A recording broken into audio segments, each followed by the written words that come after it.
শিক্ষকৰটো হৈ আছে সেইটো আজি মই শিক্ষামন্ত্ৰী থকাৰ প্ৰায় মই কৰি আছিলোঁ এতিয়া বাকী বিভাগবিলাকত ইম্পৰ্টেণ্ট সেইটো যে আৰক্ষীটো কোনোবা এজন ল'ৰা শিলচৰ বেটেলিয়নত আছে এজন ল'ৰা গুৱাহাটীৰ বেটেলিয়নত আছে গুৱাহাটী ল'ৰাজনে যদি শিলচৰত যাব খোজে শিলচৰ ল'ৰাজন গুৱাহাটীত আহিব খোজে নিজৰ ভিতৰত মিউচুৱেল কৰি ফৰ্ম এখন এপ্লাই কৰি দিলেই আমি সেইটো কৰি দিব 1 লাখ হোৱাৰ পিছত মই আগতে কৈছোঁ যে 10 মেত যেতিয়া চৰকাৰ 4 বছৰ পূৰা কৰিব সেই সময়ত আমি আৰু 50,000 নিযুক্তি শেষ কৰিবৰ কাৰণে চেষ্টা কৰিম তাৰমানে অহা বছৰ 10 মেত আমাৰ আৰু 50,000 এমপ্লয়মেণ্ট যাতে হয় তাৰ কাৰণে আমি আগবাঢ়ি আছোঁ 1 লাখটো আমি চেষ্টা কৰি দিব খুজিছোঁ যিমান পাৰোঁ সোনকালে আজি এটা নিযুক্তি আছে 15 আগষ্টৰ আগতে আৰু এটা নিযুক্তি আছে 1 লাখ সংখ্যাটো আমি অক্টোবৰ মানত পাই যাম অক্টোবৰ নৱেম্বৰ মানত আৰু তাৰ পিছত 10 মেৰ ভিতৰত আমি আৰু 50,000 নিযুক্তি অসম চৰকাৰে আপোনালোকে জানে যে থলুৱা নিযুক্তিৰ ক্ষেত্ৰত অসমত যদিও যোৱা 3 বছৰত এজনো লোক অসমৰ বাহিৰৰ পৰা অসমত চাকৰি কৰিব অহা নাই তথাপিতো কেতিয়াবা দুই এজন ব্যক্তিয়ে এই বিষয়ত এটা প্ৰশ্ন উত্থাপন কৰি থাকে সেইকাৰণে আমি অসমৰ ডমিচাইল নীতি এটা যে অসমত চৰকাৰী চাকৰি পোৱাৰ বাবে কোন কোন যোগ্য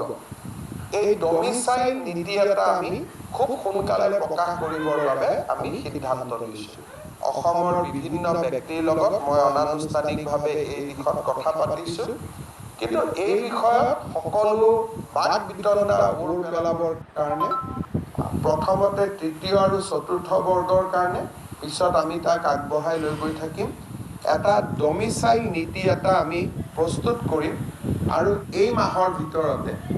আমি এটা সিদ্ধান্ত ল'বৰ কাৰণে আগবাঢ়ি গৈ আছোঁ যাতে আমি ডমিচাইল নীতি এটা অসমৰ কাৰণে আমি প্ৰকাশ কৰিব পাৰোঁ অসমৰ শিক্ষকসকলৰ আমি এটা মিউচুৱেল ট্ৰান্সফাৰৰ ব্যৱস্থা আমি কৰিছিলোঁ মই শিক্ষামন্ত্ৰী হৈ থকা সময়ত আৰু তাৰ এই নীতিটোৰ ফলত বহুত শিক্ষক নিজৰ গৃহ জিলালৈকে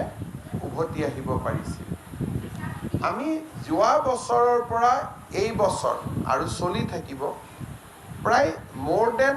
40,000 গ্ৰেড 3 গ্ৰেড 4 কৰ্মচাৰীক আমি নিযুক্তি দিছোঁ বিভিন্ন বিভাগত পুলিচ সকলো মিলি এই লোকসকলৰ মাজতো শিক্ষকৰ দৰে এটা আমি পাৰস্পৰিক বুজাবুজিত এটা বদলি প্ৰক্ৰিয়া এটা আমি আৰম্ভ কৰিব খুজিছোঁ এতিয়াও চিন্তাৰ পৰ্যায়ত আছে যে যদি কামৰূপৰ ল'ৰা এজন ডিব্ৰুগড়ত আছে আৰু ডিব্ৰুগড়ৰ ল'ৰা এজন কামৰূপত আছে দুইজনে নিজৰ ভিতৰতে ফৰ্ম এখনত চহী কৰি দিলে